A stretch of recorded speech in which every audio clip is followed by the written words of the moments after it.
Hi friends, ನಮಸ್ತೆ. Welcome to my channel. Friends, ಇಂದಿನ ಗಾದೆ ಎಲುಬಿಲ್ಲದ ನಾಲಿಗೆ ಹೇಗಾದರೂ ತಿರುಗುತ್ತೆ ಅಂತ. ಇದು ಒಂದು ಜನಪ್ರಿಯ ಗಾದೆ. ಇದನ್ನು ಸಾಮಾನ್ಯವಾಗಿ ಎಲ್ಲರೂ ನೀವು ಕೇಳಿರ್ತೀರ. ನಾಲಿಗೆಗೆ ಮೂಳೆ ಇಲ್ಲ. ಈಗ ಒಂದು ಮಾತಾಡಿ ಮುಂದಿನ ಕ್ಷಣ ಮತ್ತೊಂದು ಮಾತಾಡುವುದು ಅದರ ಸಹಜ ಗುಣವಾಗಿರುತ್ತದೆ. ಆದ್ದರಿಂದ ಬೇರೆಯವರನ್ನು ಆಡಿಕೊಳ್ಳುವುದು, ಇತರರಿಗೆ ತೊಂದರೆ ಉಂಟಾಗುವಂತೆ ಸುಳ್ಳು ಸಾಕ್ಷಿ ಹೇಳುವುದು ಮಾಡಬಾರದು. ಅದನ್ನು ತಮ್ಮ ಹತೋಟಿಯಲ್ಲಿಟ್ಟುಕೊಂಡು ಮಾತಾಡಿದರೆ ಎಲ್ಲರಿಗೂ ಕ್ಷೇಮವೆಂದು ಈ ಗಾದೆ ಸೂಚಿಸುತ್ತದೆ.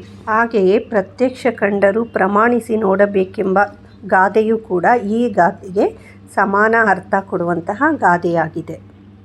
ಮಾತನಾಡುವಾಗ ಮನುಷ್ಯರು ತಮ್ಮ ಸ್ವಾರ್ಥ ಅಥವಾ ಸನ್ನಿವೇಶಕ್ಕೆ ತಕ್ಕಂತೆ ಸುಲಭವಾಗಿ ತಮ್ಮ ಹೇಳಿಕೆಗಳನ್ನು ಬದಲಾಯಿಸಿಕೊಳ್ಳುತ್ತಾರೆ. ನಾಲಿಗೆಗೆ ಮೂಳೆಯೇ ಇಲ್ಲದಿದ್ದರೂ ಅದು ಮಾಡುವಷ್ಟು ಗಾಯ ಅಥವಾ ಮೋಸವನ್ನು ಬೇರೆ ಯಾವುದೂ ಮಾಡುವುದಿಲ್ಲ. ಆಡುವ ಮಾತುಗಳು ಸಂಬಂಧಗಳನ್ನು ಬೆಸೆಯಬಹುದು ಅಥವಾ ಮುರಿಯಬಹುದು. ಇತರರ ಮಾತುಗಳನ್ನು ಕುರುಡಾಗಿ ನಂಬಬಾರದು ಮತ್ತು ನಾವು ಮಾತನಾಡುವಾಗಲೂ ನಾಲಿಗೆಯ ಮೇಲೆ ಹಿಡಿತವಿಟ್ಟುಕೊಳ್ಳಬೇಕು ಎಂಬ ಎಚ್ಚರಿಕೆಯನ್ನು ಈ ಗಾದೆ ನೀಡುತ್ತದೆ. ಈ ಗಾದೆನ ಸಾಮಾನ್ಯವಾಗಿ ಹಿಂದೆ ಯಾವುದೋ ಒಂದು ವಿಷಯಕ್ಕೆ ಮಾತು ಕೊಟ್ಟಿರ್ತಾರೆ.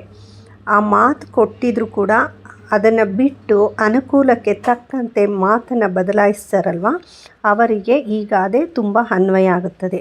ಒಬ್ಬ ವ್ಯಕ್ತಿ ತನ್ನ ಸ್ವಾರ್ಥಕ್ಕಾಗಿ ಅಥವಾ ಲಾಭಕ್ಕಾಗಿ ಇಂದೊಂದು ಮಾತು ನಾಳೆ ಇನ್ನೊಂದು ಮಾತು ಆಡ್ತಾ ಇರ್ತಾನಲ್ವ, ಅದು ಈ ಗಾದೆಯ ಅರ್ಥ.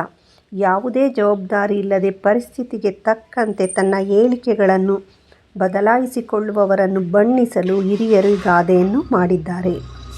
ಮಾತಿಗೆ ಯಾವುದೇ ಬೆಲೆ ಕೊಡದವರ ನಾಲಿಗೆಯನ್ನು ಎಲುಬಿಲ್ಲದ ನಾಲಿಗೆ ಎಂದು ಹೇಳಲಾಗುತ್ತದೆ.